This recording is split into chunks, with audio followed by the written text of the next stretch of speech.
Hey everyone, I'm Yulia from UXPressia. UXPressia is an online collaborative tool that can help you visualize your customer journeys, create personas and impact maps, and invite teammates to collaborate with you in real time. Our today's speaker is one of Australia's most successful technology business executives and leading expert in high-performance sales teams with over 25 years global experience in both clinical and corporate environments. She has studied and observed the intersection of behavioral science, psychology, and influence in business, sales, strategy, leadership, and customer experience. And today, she will be using all that experience to share how to prevent customer loss and keep your customers engaged, and do that all with the use of various tools, including journey mapping. So without further ado, welcome everyone, Leanne Elich. Welcome everyone, and thank you very much to Yulia and UXPressia for having me on this webinar. I have so much that I want to share and talk about, so let's get started. So to start with, beautiful introduction. Thank you so much, Yulia, for that. And I really appreciate it. But just a quick overview of why I should actually listen to what I have to say, because I do know a few things about customer journey mapping. In fact, I have over 20 years experience in persona creation and customer journey mapping. So I'm a business and sales psychologist and studied medicine, neuroscience, behavioral economics, and a lot of work in the neuroscience of consumer psychology, and basically how people behave, what makes them decide to make a decision, what are the psychological triggers for them to make a decision to purchase, and what happens along the way, along the journey and the emotional pathway to purchase and beyond. I've graduated from quite a few universities. I am an author. Solving the Sales Equation is a book that I wrote and published last year. I'm a speaker and had loads of experience in this industry, which is why I've been invited on this podcast. So what do we actually do? We want you, as the customer, consumer, or business, to occupy a unique space in the competitive market that is considered iconic and superior in the hearts and minds of consumers. So I want you just to take from that the hearts and minds bit. We can come back to that. So it's really, really important. And we help teach you the skills, strategies, and tactics to influence your customers, close more sales, increase the retention rates, and ultimately accelerate growth. Now, to do this, we need to understand our customer, and we need to understand the journey that they are on using customer journey mapping. Without it, we actually can't achieve any of this, or we do, but at a much lower rate. Now, there's been some studies around that show about 70% of people, of customers, consumers, leave their carts empty. And that actually goes hand in hand with a lot of the research I've seen and done, where majority of people close 3 out of 10 sales. So what is happening to that 70%? Where are they going? What is stopping them from actually purchasing? We're going to find out. So some of the challenges that we come up against, and I wanted to start with this because we can dive straight into customer journey mapping, but we need to look at the logistics and see what it is we're trying to decode, what we're trying to uncover and reveal, to then be able to create a map that is successful. So the first thing is understanding the minds of our customers. It is really, really tricky to understand what our customers are thinking, but using customer journey maps, we can actually almost start plotting the way that someone thinks and behaves from a trigger of awareness right to purchasing and beyond. Understanding what those decision-making triggers are and how we can use them in our map. We have a lack of time and attention. So we now cognitively make mental shortcuts even more and more and more these days, because we don't have time to deliberate, to assess everything and all the information that's put in front of us before we make a decision. So we need to make sure that it's an efficient, effective, streamlined process with no barriers to execution or to purchase, to make it easy for the customer to then do what we want them to do and reach their goals. Remember, their goal is to solve a problem and ultimately purchase. We ignore our competitors. We are so immersed in our businesses and we do such a fabulous job in the work that we do that we sometimes forget that we have competitors and they're doing great work too. So we need to keep an eye on them and see what's working for them, what's not working for them, but also if we don't have a customer that follows the entire customer journey map to the end, they're clearly going somewhere else, and that's to your competitors.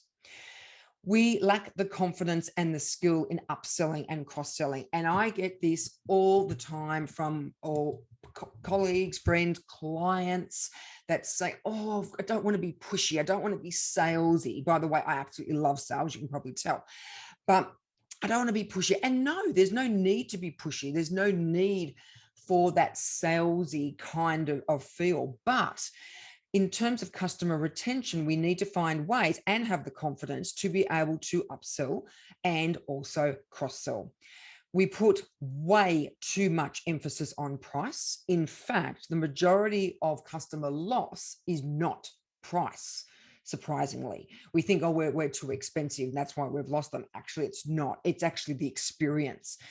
Also, if it comes down to price, it's because you haven't articulated the value that you can provide for that price.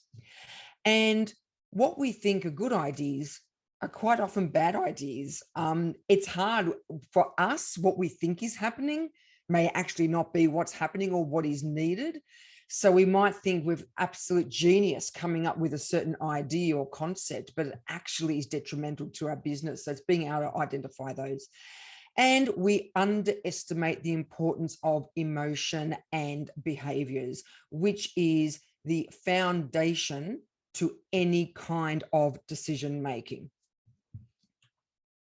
So what is a customer journey map? Now, I'm not going into the full details of that because that's not what we're here to talk about today, but just to give you an overview of what it is, and for those that don't have as much experience with customer journey maps. But basically, it's a visual representation of the customer's experience and interaction with you, your business, your team, your product, and your service.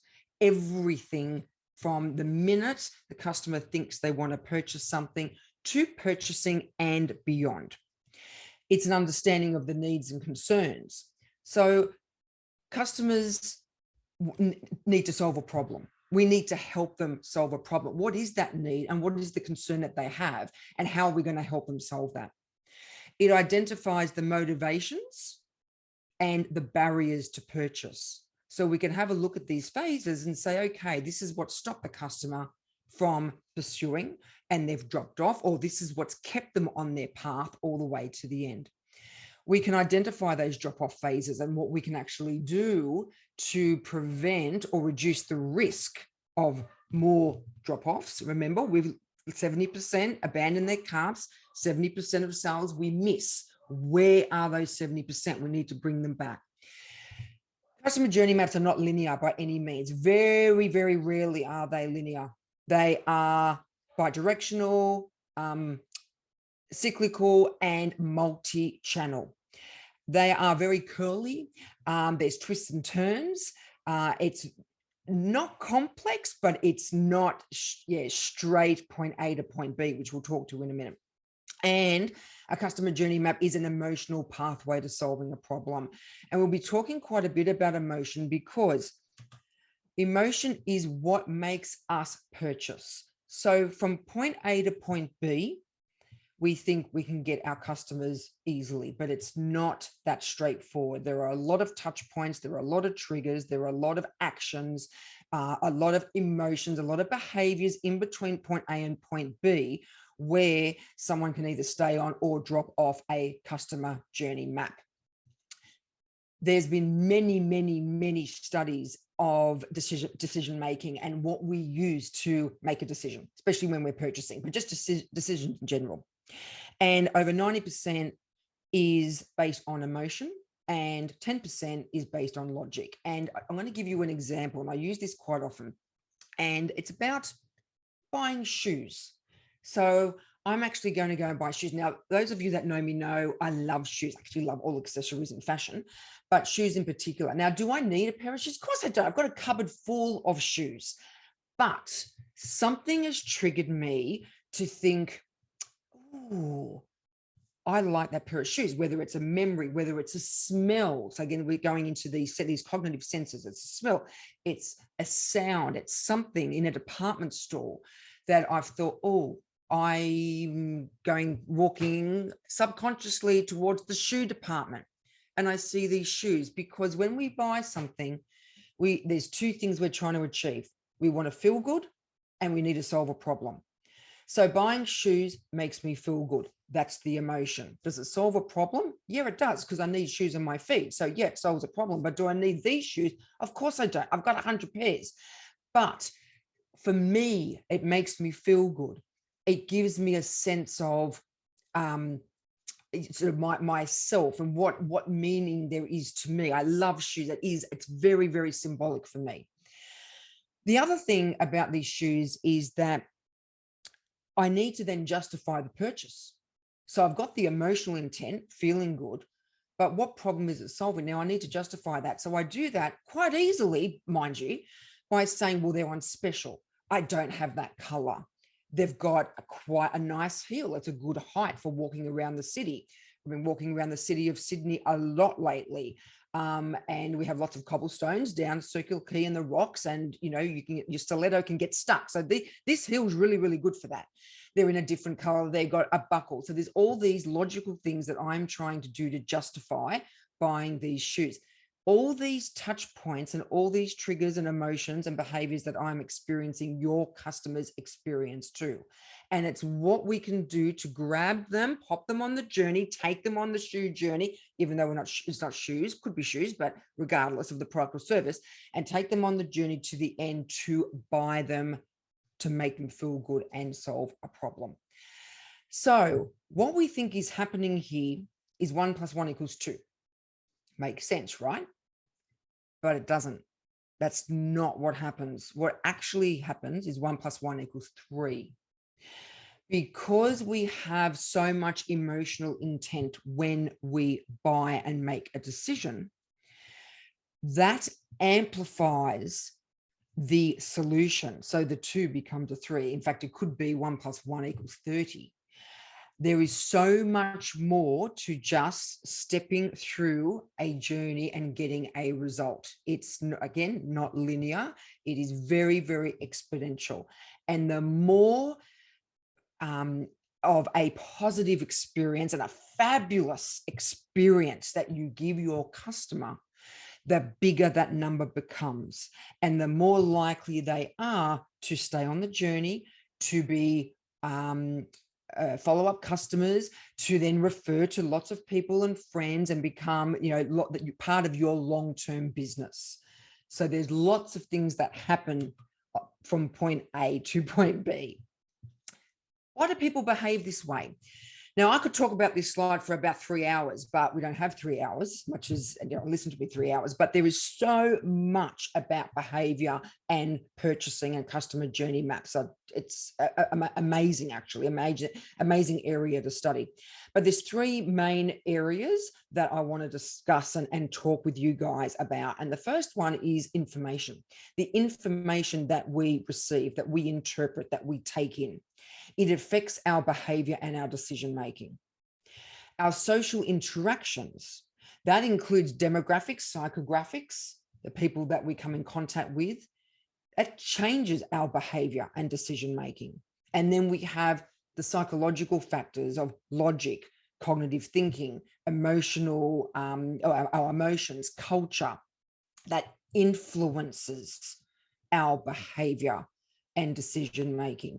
And that's that ethical influence that we want to tap into, that creates the customer, gives them a sense of, I want to purchase from you and stay on that journey. So we use information, we then interact, but it's those psychological factors that have the most impact. So why do we use a customer journey? Like, why do we bother? Why don't we just go, oh, here, I've got something for you. It's going to make you feel good and it's going to solve a problem. So here you go. It doesn't work that way. There's so many steps along the way that we need to adapt, and we need to adjust, and we need to identify that we need a customer journey map. We need to visualize those graphics. We need to understand what a customer is doing and why they are doing it. So I want you to ask yourself, just have a think. What is the behavior you're seeing? So when you come in contact with a customer, even you as a customer, let's think of it both ways. What is the behavior you're seeing? What is the behavior you're demonstrating? Why is this happening? Why did I go to the shoes in the shoe department? What was the behavior? What was it? What are we doing well? So what did that store do well? What are we missing? So if I decide to walk towards the shoe department and then do a detour and end up going out and into another shoe store, what did they miss for me not to then engage and continue on my journey? So it's about thinking about the whole scenario. What do you need to do and what do you need to stop? The first thing you need to do is to build a customer journey map. I mean, that just goes without saying. So that is one thing that needs to be done here, because you can easily visualize what is happening. So some of the criteria of CJMs, or customer journey maps, is your buyer persona. So quite a few people think that, and clients think that, I just need one persona. I've got a customer and this is their persona. But unfortunately, not everyone behaves and thinks the same way. I actually break personas down into 4 quadrants of personality, and that's a whole other area of work that I do. But I basically have 4 personas, and for each of those, and for each of the products, is how we then determine what the map is going to be. Because for some people, they will skip through very quickly some of the stages. For others, a lot more slowly. They need to be nurtured and they need to be provided more information, or there needs to be more of a trigger or a desire for them to reach the next stage. Buyer persona. The buying process and channels. So what is the process? What's the customer doing from the beginning to the end? And what are the channels? How are they getting there? What are the phases? The touch points or user actions. So where can we influence and impact the customer? Where can we help them change their mind? Where can we create an environment for them to say, hey, I want to continue with you and not drop off and go somewhere else? What are their pain points and frustrations? But also, what are your pain points and frustrations? What is it within your business that it has allowed the customer to drop off? What is motivating them to stay? What are their expectations in terms of experience or engagement? I mean, user experience is now called user engagement. So what is it that they want? What's the expectation? What are the opportunities for both the customer and yourself? And what's their emotional journey? How are they thinking? How are they feeling? How do they want to think and feel? These are the main criteria of a successful customer journey map. Now, you can create a whole lot more, and UXPressia has fantastic tools to be able to build really diverse and elaborate customer journey maps, which is fantastic. However, they need to be usable. They need to be understandable for the team. So you need to make them practical at the same time. So the buyer's journey. So I did a little bit of a survey over the years, and I talked to a couple of clients and said, okay, I want you to explain to me about the buyer's journey. What do you think the buyer does? They say to me, there's awareness, they then consider, and then they buy. Fair enough. But that's not great, because the jump from awareness to consideration is so huge that they can easily fall off the cliff, quite easily, in fact, because also between awareness and consideration, we haven't included any emotion. Consideration to purchase is pretty good. I like that, but then what? So anyone, and this is coming from a sales psychology perspective, anyone can sell something once. Can you sell it many times? Can you sell it for 5, 10, 15 years? Where's the customer retention? Where is that growth and that scalable business of yours? A purchase, brilliant, but in my mind, and technically in your minds, not enough. So we go to the next step. This is looking good, starting to look good. We've got awareness, then we go into research. I thought, oh, that's pretty good. We're starting to get into a little bit more of understanding what we really want, doing some comparisons and finding out the specs and, having a look at comparisons, comparing to others and digging a little deeper. We then go in consideration. Okay, purchase. And now we've got post-purchase. Brilliant. But again, after the purchase, there's some service, support, follow-up. Then what? So again, that emotion, we're missing that piece. So then I create another scenario for the group and said, all right, I want you to think about these things and let me know what the next stage is. Brilliant. They came up with awareness, desire, research. Now, desire, that emotion, me walking into this, that desire to buy those shoes that I didn't need, but the desire was there for me to go and get them. Research, consideration, purchase, post-purchase, and then advocacy. We want the customers to have such a phenomenal experience that they come back for more, not only for themselves, but for everyone that they know, which is called bragging. So they are then bragging about how fantastic the product is, the service is, the experience, you as a salesperson, you as a business or business owner, the team, that they tell everybody, they give you reviews, testimonials, and they decide that they're not buying from anyone else because you are so trustworthy and such a leader in the industry that is actually not worth the risk for them to go elsewhere. So advocacy as the last phase is extremely important. So just to summarize the phases of a very successful customer journey map, we have our initial trigger, then awareness, desire, research, consideration, purchase, post-purchase, and advocacy. So before your eyeballs explode and you see this screen, which is full of information, and I don't expect you to read it, it's very, very small, but I built this for you guys. And this is based on one of the templates in UXPressia because I wanted for it to be very relatable to you if you're looking at using UXPressia or currently use UXPressia.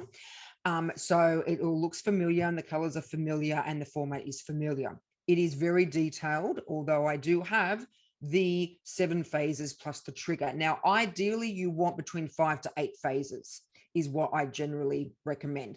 We're going to actually break this down. So one of the first things we need to work out is our customer goals. So again, we've got our phases up the top. And some of the customer goals that we identify is imperative as to where a customer is going to stay with you or not. In fact, it's critical. And I'll go through some of these just quickly because these are actually really, really important. So in terms of customer goals and awareness, are the customers aware of your product, your brand, your service? How will they hear about you? If they need more information, where do they go? Now, you could very well, so I'm using the example of buying a push bike. I could have put shoes, but this is the example and the images that UXPressia have. Like I said, I wanted to keep it very consistent. So we're buying a bike, whether it's online, it looks like it's online, or in a shop. We're going to use both scenarios. So the desire, how will the customer decide what's right for them? How do you create the emotional bond? You can see the guy's there and he's dreaming about this bike in his thoughts. The emotional bond, he's actually riding the bike in his dreams and in his thoughts. So he's created that bond. He can see himself on the bike, like I could see myself wearing the pair of shoes. Research. What's your competitive advantage? We're going back to one of those challenges that we don't understand our competitors as well as we should. What types of questions are your customers asking? What needs answering? What can you offer that others can't? What are they looking for? Now, if you haven't got that information available, bye-bye customer. They won't even go to the consideration stage. Consideration. When will the customers know that they want to buy? And when they decide, why will they look for you? How can you get them to look for you? How can you demonstrate your value? You know, we've got the picture here of looking at two bikes. Now, this could be technically two colors from your store, for instance, or a bike from you and a bike from somewhere else. But you need to be able to establish why the bike, for instance, from you is better than going elsewhere. Purchase. The customer purchases. Did they enjoy the purchase? Did they complete the purchase? So did they actually go all the way to the end, or did they abandon their cart? Are they part of that 70%? Or did they go all the way? Also, if they're going into a store, how many visits does it take for them to go into the store? What's the loss rate? How many times are you losing them? Are they walking out, not coming back to purchase, or are they abandoning their carts? Post-purchase, will they come back? Is there opportunity to upsell or cross-sell for them to upgrade, to buy an accessory? And then, of course, advocacy. How satisfied are they? How do we rate our after support service, our after sales service? Do we follow up with the customer? Do we offer them something else? Is there part of a loyalty program? All sorts of things we can do. How likely are they not only to come back, but to refer us or recommend us to someone else, and on and on and on. So the channels, processes, and expectations. So our channels are, what are the ways that we can touch or influence the customer in a certain way? So it's sort of like touch points. So for here, I've got Google, friends, social media. It might be an online ad. It might be Google keywords, your website, a physical store, some reviews, the landing page about the bike. Then with the purchase, the web form or the email confirmation, printed a warranty, making a loyalty card or a membership card, all those sorts of things, those points that make a difference. And you can see I've actually only got one, and that's at the purchase, linear channel. Everything else is either bi-directional, multi-channel, cyclical, because very rarely, and even with that linear and purchase, that quite could easily be bi-directional, because there's always toing and froing. The processes and expectations, what is it that the customer actually needs to do to get from one point to the other? And then what do they expect? Do they expect to have a variety of bikes on the website or in the store? Do they expect to have the color red? Do they expect to have model A, B, and C, or beginner, intermediate, advanced? Do they expect your website to load really quickly? Do they expect pictures? Do they expect the pricing? This is another thing. Do they expect the tax to be included? Now, for our friends in the US in particular, and I've been caught out with this when I worked in the US, you know, I'm thinking I'm buying something. It's like, oh, fantastic. And then I get to the register, and the next thing there's another 17, was different percentage of taxes depending on the states, but another 17% tax. Nearly had a heart attack. But again, that wasn't an expectation for me. Was that a barrier to execution? Yes, it was. So now I understand it's a cultural thing as well, but what are the things that are stopping customers? Is a high shipping cost, with the shipping cost not included? Is there additional cost for service? All these things in terms of what is the expectation. Credit card support I've got here, PayPal, Apple Pay. Do they need a payment plan and you don't offer that? Are they expecting to be able to use Afterpay, for instance, arrange service schedule? So there's all these different things that you need to address, or that to put into place, or resources that you may need to allow your customer to step through the process. Then we go into the pain points, ideas, opportunities. So the pain points, again, are not just your customers' pain points, but they're pain points within your business that encourage, unfortunately, your customer to drop off and you lose the customer and ongoing business. Was it that the Google ad wasn't clear? Google Maps, the store wasn't actually geographically located correctly on Google Maps. They couldn't find it. The reviews don't look trustworthy. There wasn't enough information. There was too much distraction on the website. It was taking too long to load. One of my good friends and colleagues is on this call now, who's a website guru. I like to tell you, she would say to me, Leanne, it's got to load quick, it's got to load quick. The prices on the catalog, are they displayed properly? Are they displayed correctly? Is there additional costs? Are you able to work out how to include PayPal as a payment offer?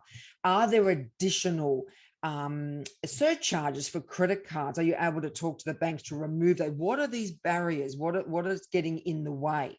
So not only for your customer to understand, but for you in your business to remove, to allow the customer to step through the door to the next phase. What are some of the ideas that you can come up with to overcome those challenges and those roadblocks? And then what I also use is these charts and maps. And not a lot of people that I know, in my experience, use them. I love them. And the reason why I use them is because me being scientific, analytical, evidence data-based, I love figures and the exact information to be able to analyze.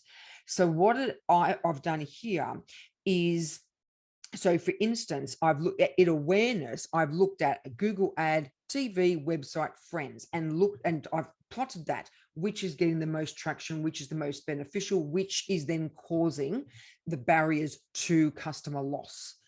If I look at research, I've put down where I am as a business, competitor number 1, competitor number 2, competitor number 3. So when the customer is deciding to buy this bicycle, are they staying on my website or are they going elsewhere? Looking at purchase, I've mapped, do they check out immediately? Do they check out after some time? Are they a lost customer? So are they not checking out at all online, or are they not coming back physically to purchase? Do they need more information? Have they said, yeah, I'm interested, but I need more information? What is it that they need? What is it that's missing that you need to include? I have advocacy. The pie chart here is a return customer. How many of the percentage of return customers? How many referrals? How many reviews? How many are actually lost? So the advocacy, they didn't have a great experience. So not only are they not returning, they're not recommending us to anyone else. Then we look at the touch points, experience and emotion. And this is really important. We look at how they are feeling at each point or each phase of the cycle.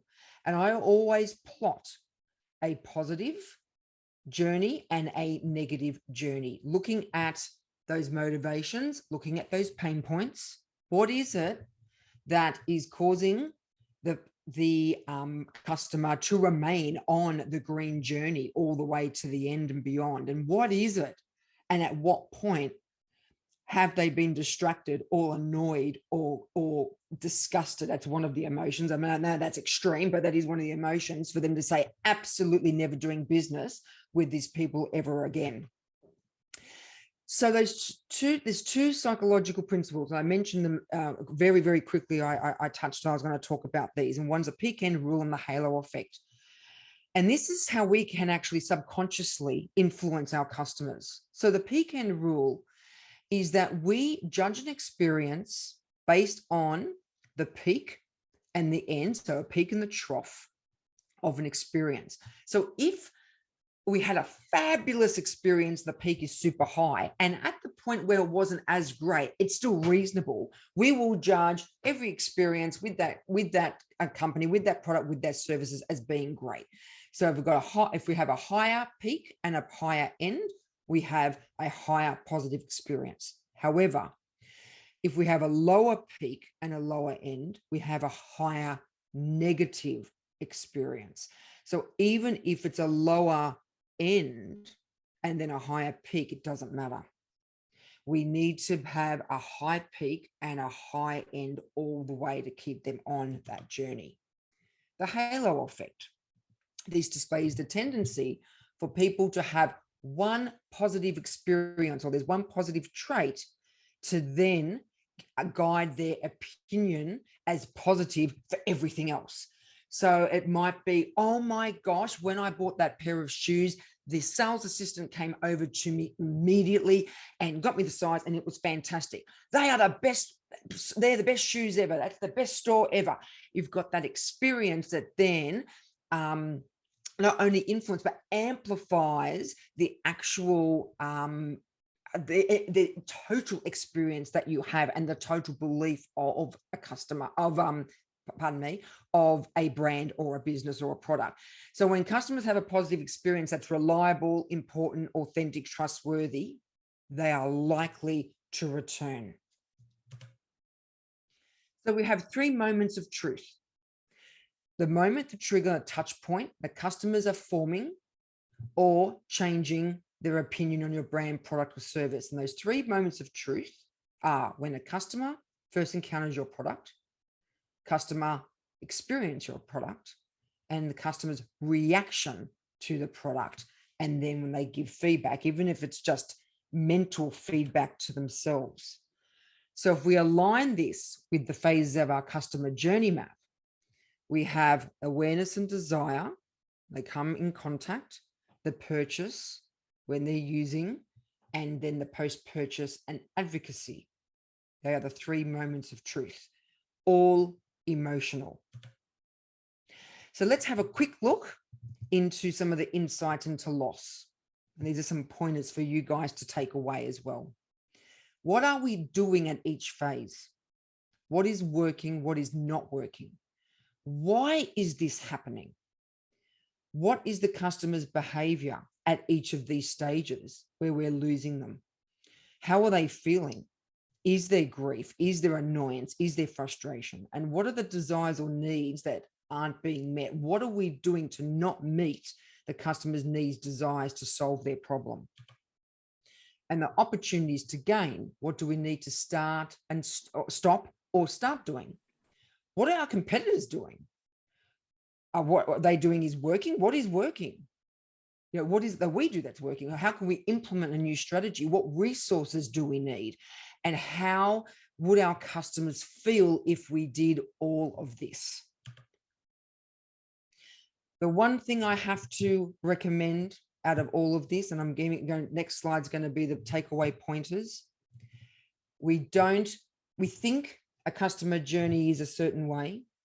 It is phenomenal to plot and map a customer journey, but please take the customer journey yourself, because quite often what we think is happening or the feedback that we expect is not what is happening in reality. So take the journey yourself, or get a friend or a colleague to actually pretend to be a customer, to then identify the areas that need to be improved and worked on to prevent loss and drop off. So best practices. Survey your customers to understand their buying experience. So the customers that you know well, ask them what they liked and what they didn't like about the experience. Ask your customer service or support department about questions that they receive most frequently, because sometimes these can be addressed within the journey, and also maybe even an FAQ on the website or something that you can easily put together. Log common customer behaviors and actions. So if they are dropping off at a certain point, what is it that's happening? What are they doing? Identify the pattern, so then you can actually rectify that. Create a customer journey map for each buyer persona. We talked about I use 4 psychological personas, because not everyone thinks the same and makes decisions the same. Review and update your journey map every quarter or after every major product service release. Now, I have some clients that update every month, some that update every year. That's better than nothing, but quarterly is much better, because a year is a long time. Lots of things happen. So to keep on top of things, it's a dynamic map. It is always changing and moving, and you want to improve it. And you need to take the customer journey yourself, please. Thank you. Awesome, Leanne, thank you so much. And I really love the last advice. We usually think that we know the journey before we actually go through it ourselves. And then, wow, that's a whole nother different experience. Absolutely, it is. And we think we know it. We really do. And it's funny because we go, oh, yeah, I know this is going to happen. This is going to happen. And all of a sudden, it's like, no, I didn't think of that. Or, oh, that didn't bring that to my attention. Or, yeah, all those sorts of things. But I've just put up my details here. I do have a sales growth health check that anyone can do. It's free, and it can go either straight to my website, or there's the link to have a look and see how your sales growth and with your marketing customer journey mapping is happening. My email, website, and all my where you can find me on social media. Yeah, awesome. And we will be sharing all those with you in the post-event email, so make sure not to miss it out. And we are actually ready to move on to the Q&A, and we have some questions in. The first one is, can you please send this file? And this one I actually, double on that. The example you showed, the template with the going through the buying the bicycle. Can you share that? We would love to share it with our audience. So share the actual customer journey map I built for you guys with the bike. Yeah, absolutely. Yeah, I've actually already exported anyway, obviously, to put it in the presentation. So yeah, I can send that to you, Julia, and you can pass that on. Yep. Awesome. Thank you so much. So another one here is, at the very beginning, you did mention that anyone can easily sell thing once, but to repeat like the whole process is yet another challenge. So I'm curious, what if we talk about things that you buy once? Let's say I have a project and I am buying some digital tool and I need it just for this specific project.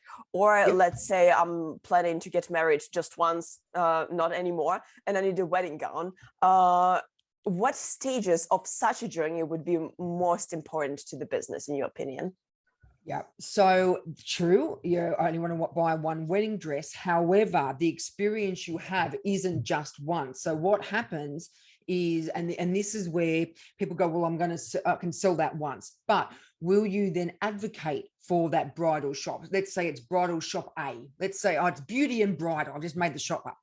And all of a sudden, you've bought this beautiful dress from Beauty and Bridal, and you're getting married once. But now your girlfriend's getting married. So you send her to Beauty and Bridal. So this is now the second sale. Then you've got a couple of friends, you've got a couple of colleagues. So even though when I say that you may need you can sell once, you may need a product once, there are other ways and other channels for customers to come into the business to purchase. Even, for instance, a digital product, you talk about some IT. Yep, you might only need one cable, whatever, but later on you might need someone else, or someone else might need a cable. So then there's that ongoing sales. Now, if you had a really poor experience at Beauty and Bridal, yeah, you got a beautiful dress. They sold one dress to you. Will you recommend them to anyone else? No. So they have sold once. That's what I mean by that. Awesome. Thank you so much. We have more questions coming in here. And let me go with the one from Titia here. Isn't there also a moment of truth while waiting for the product, especially in B2B business, when customers are ordering for customers and the goods are late? So that would be that absolutely. So that's part of the reaction to the product. So even though you purchased the product and you're using the product, the reaction is going to be, well, it wasn't as expected. The product was late. It wasn't delivered on time. I wasn't notified that it wasn't on time, delivered on time. Now, this is where the post-purchase and advocacy come into it, and also the emotion of post-purchase, that if, and a lot of businesses get this wrong, unfortunately, and I don't understand why. If something is going to be late, or there is, you're not meeting the customer's expectation, let them know. So then that the moment of truth of when that becomes a touch point is actually pushed out. It's still a moment of truth, but it's not at that particular moment. But it's the expectation has changed. So instead of getting it on Monday, you've been told, apologies, it's going to be a couple of days late, it's going to be there on Thursday. Now, this is just an example. I know some things are like months late, but you're going to get on Thursday. Okay, you've now readjusted that moment of truth to when that delivery is expected. What then happens is when things don't come on time, is that last moment of truth, the third one, with the reaction, the feedback, goes downhill. Okay, I hope that helps and answers your question, Titia. So another one here. Leanne, you did mention the fur personality. So Dandra here is curious, can you use the MBTI personalities as a baseline, and what are the 4 personality you use? Yep, sure. I knew someone was going to ask that. And I love this work that I do. And again, if I had 3 hours with all you wonderful people, we could go into it, but I don't. But what I tend to use is DISC. DISC is one of the most very, very old and very well researched and again, data-driven, evidence-based personality, sort of psychometric sort of assessment of personality that I trust. And again, I've been doing this for 25 years. So what happens within those 4 quadrants is we have a dominant, an influencer. So someone who has dominant personality, someone who is not as in an influencer, but they're influential. Like for me, I love talking. I'm very outgoing. So I'm an I. Someone who's steady, so a little bit more sort of controlled, a little bit softer in tone and voice, and likes more detail. And then you've got C, which is your compliance, which is someone that is absolutely analytical, statistic, data driven, wants all the details, wants the 100-page manual, doesn't want the one-page summary. That's not enough for them. So they're the 4, because each of those 4 personalities behave very, very differently.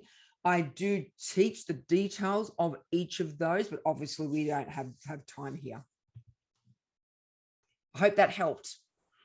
Awesome, Dandra. I hope that you will check out DISC if you haven't yet.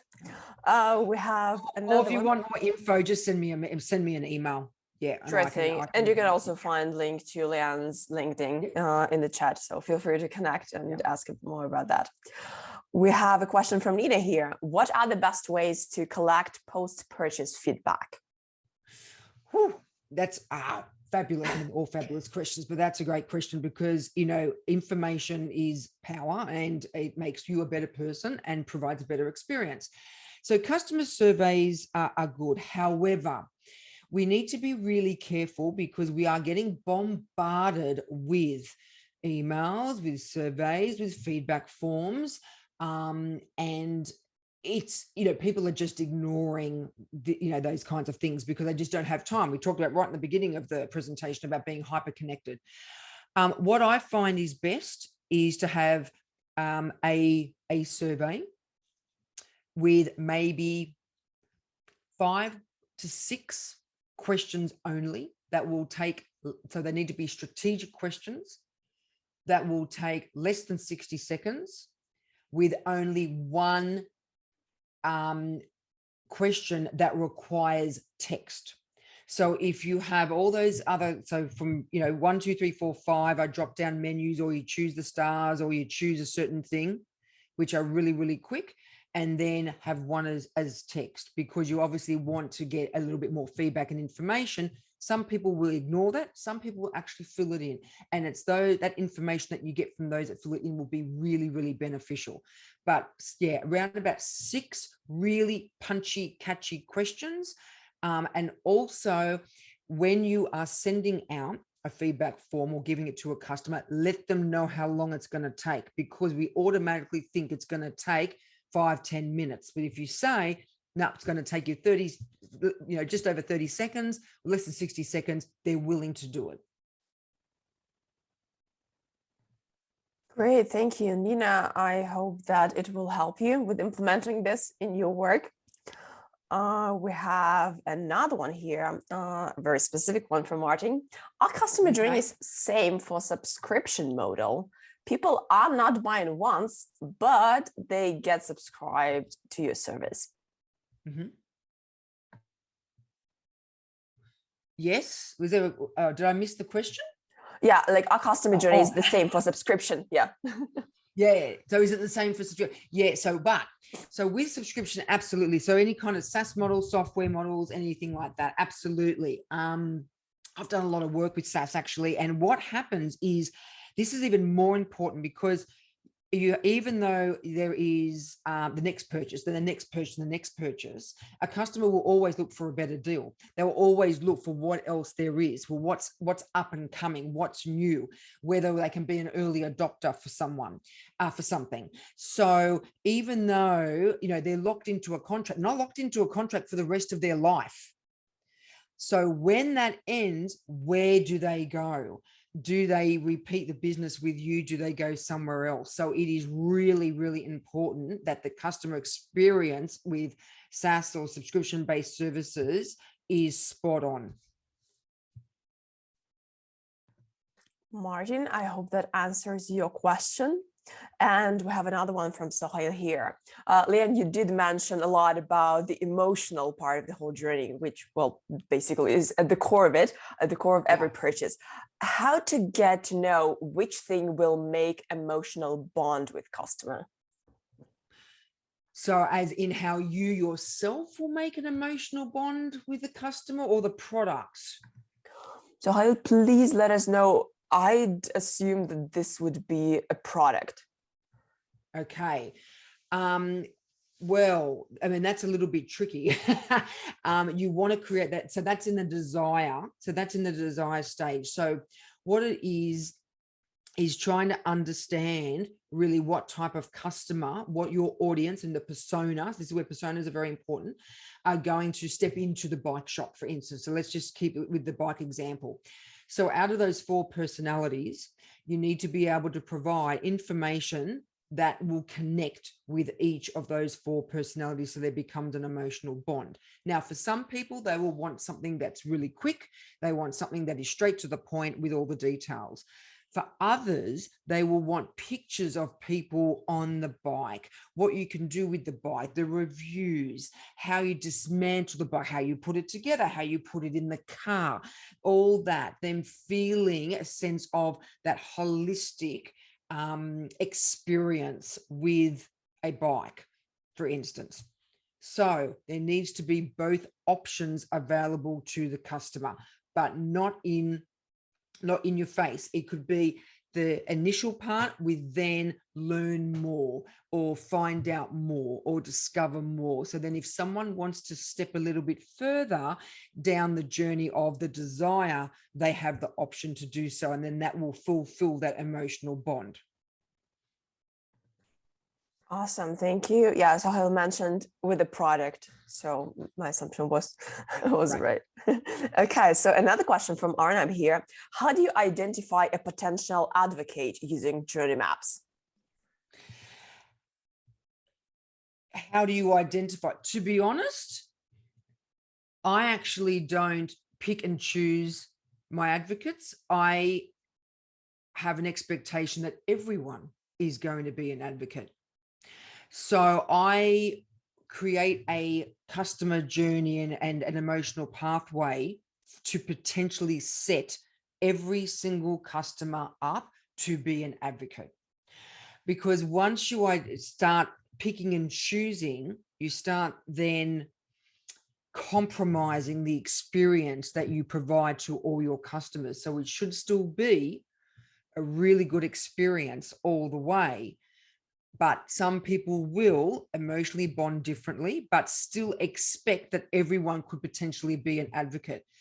So identifying them, that's really tricky because you really want all of them. You want repeat business. You want them to come back for more. You want them to tell how good you and your team and your business and your product and service are. Let them decide. provide the resources, the avenue experience for them to decide whether to be an advocate for you or not. It's more that way than the other way. It's more reverse. Great, thank you. Yeah, it's all about preparation, just setting up the ground to help them become your advocates, not to create obstacles to do that. Yeah. Awesome, thank you. And I think the last one we have for today is, you did mention the whole journey mapping initiative. Who will be in charge of that? I mean, usually when we talk about customer retention, it's customer success. From your perspective, who should be in charge of such an initiative? Is it customer success? Is it marketing? Is it sales team? Is it the entire team? So for me, marketing and sales, and it's the old school of marketing and sales not working together, which is very, very old school. This day and age, marketing and sales really need one another, and they should be working together. Now, they both have different aspects to work, and obviously with the salesperson, they want to sell everything.